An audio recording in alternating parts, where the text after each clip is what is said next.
John Milton. Some good background information there. Right in the heart of that Civil War of the Puritans that we talked a lot about.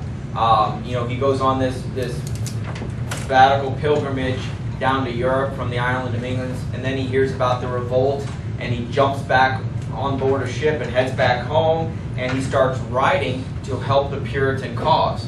And once Charles I, as it said, was captured and defeated, so Cromwell and the Puritans won, he was writing pamphlets and information that was for the execution of the king.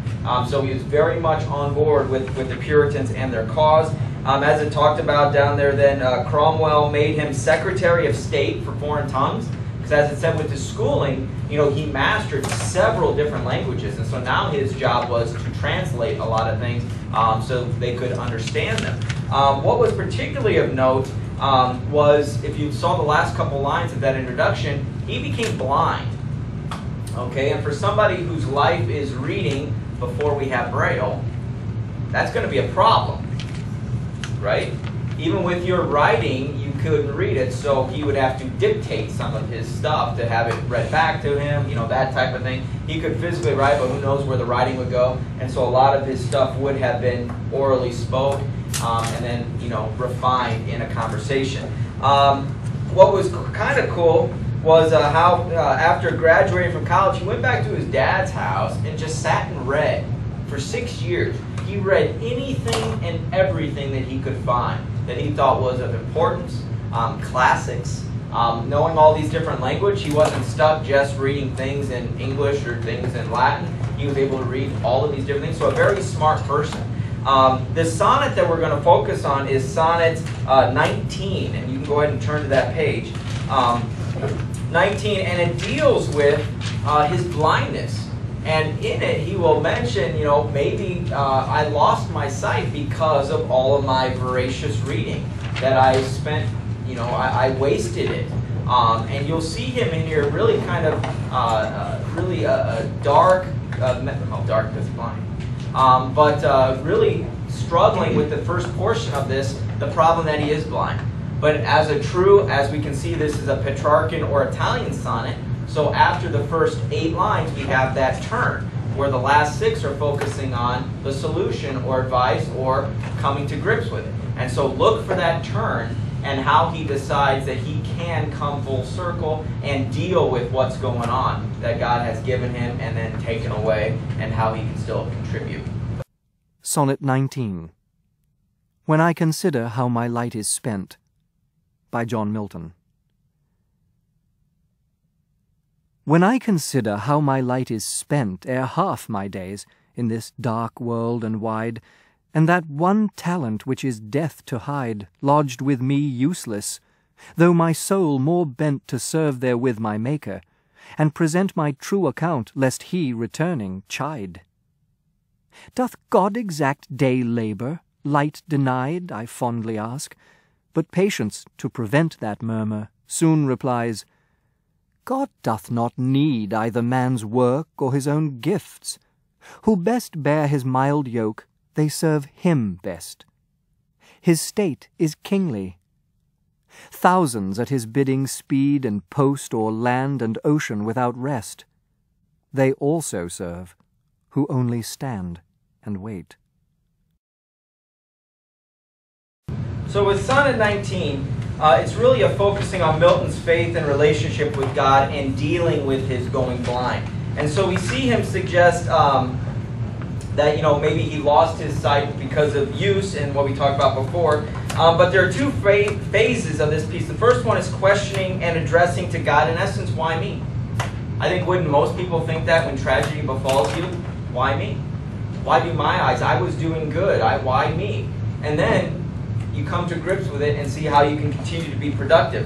The second phase has his solution to the problem, and so in a way it's kind of like he's a therapist for himself, where he's able to, this is my problem and this is how we can deal with things. If you see the illusion, look at the illusion there at the top with the footnote. I'm talking about one talent, that in this dark world and wide, and that one talent which is death to hide. It references an illusion in the Bible which I was not familiar with. I don't know if other people were.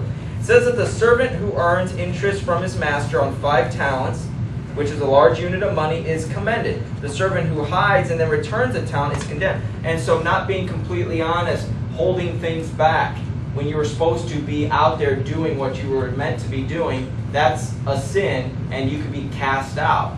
And so he thinks, maybe I have been cast out and put into blindness and darkness because I wasn't doing what I needed to be doing, or to the standards that God wanted to be done.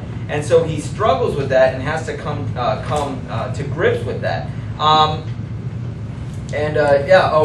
of the things in my notes, a tremendous cloud was cast over him and he was thrust into that darkness. And that darkness, the blind. Now, structurally, there are a couple lines in here. I already referenced the Petrarchan, but it's kind of neat that he throws in a paradox throughout here, talking about dark and clarity.